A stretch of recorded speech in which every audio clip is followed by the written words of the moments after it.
Hello student, this is class 11th math class. मैं आपको exercise 8.1 की क्वेश्चन 9 तक की क्वेश्चन अपने प्रीवियस क्लास में एक्सप्लेन कर चुका था। आज की क्लास में मैं आपको क्वेश्चन 10 के बारे में एक्सप्लेन कर रहा हूँ। क्वेश्चन 10 हमारा है A B C D is a parallelogram and A P and C Q are perpendicular from vertex A and C on diagonal B D so that diagonal B D पर है ए से P और सी से Q. हमें show क्या करना है कि ट्राइंगल ए पी बी, ध्यान दीजिएगा, ए पी बी कॉन्ग्रुएंस है ट्राइंगल सी क्यू डी का। और क्या प्रूव करना है, और सेकंड हमें प्रूव करना है कि ए पी सी क्यू के इक्वल है। तो सबसे पहले हम देखते हैं कॉन्ग्रुएंसी के लिए।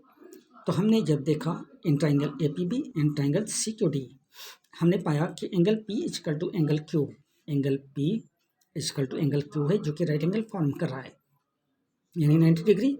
और ए बी हमारा सी डी के इक्वल है क्योंकि opposite side of parallelogram equal होते हैं। इस तरह से हम देखते हैं कि triangle A B P is equal to है triangle C Q D, C D Q जो कि अल्टरनेट इंटीरियर एंगल फॉर्म कर रहा है। और जब ये कंडीशन हमारी अप्लाई हो जाती है एंगल, तो यहाँ पर आप देखिए एक एंगल के रूप में मुझे मिला, यहाँ पर दूसरा एक इंटीरियर एंगल के रूप में मिला, यानी दो एंगल मिल गए और यहाँ पर एक साइड मिल गया।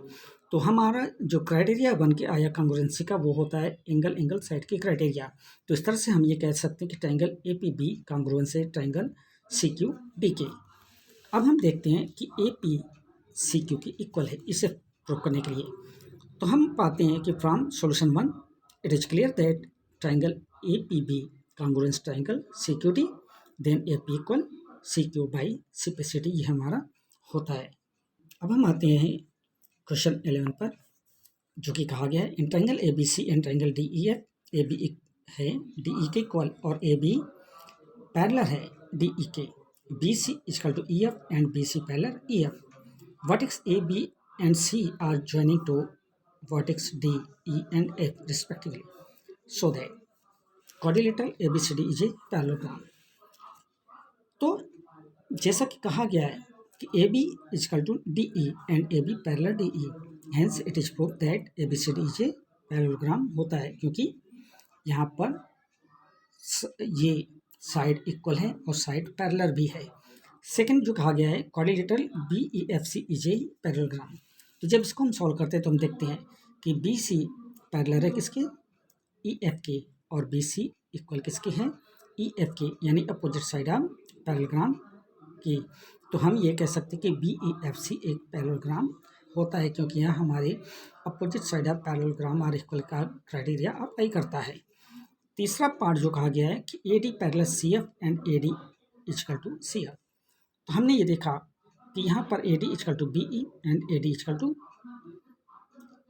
ए D parallel to B E होता है, यानी ए डी बी ई के इक्वल भी है और ए डी बी ई के पैरेलल भी है।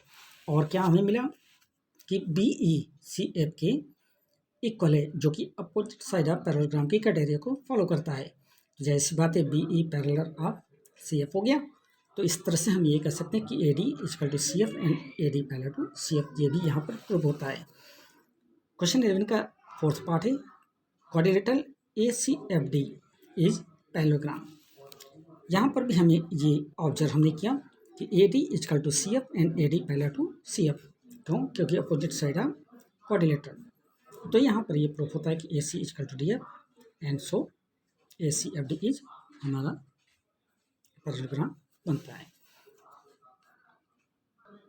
क्वेश्चन का अगला पार्ट है A C is equal to D F. तो हमने यहाँ ऑब्जर्व किया कि ए सी एफ डी एक पैरेललोग्राम है और ए सी और D F are opposite side of parallelogram है। तो जैसी बात है कि जब ये पैरेललोग्राम है और अपोजिट साइड पैरेललोग्राम के इक्वल है तो ए C is equal to D F होता है। क्वेश्चन 11 के साथ एक्सरसाइज 8.1 यहाँ ओवर होता है।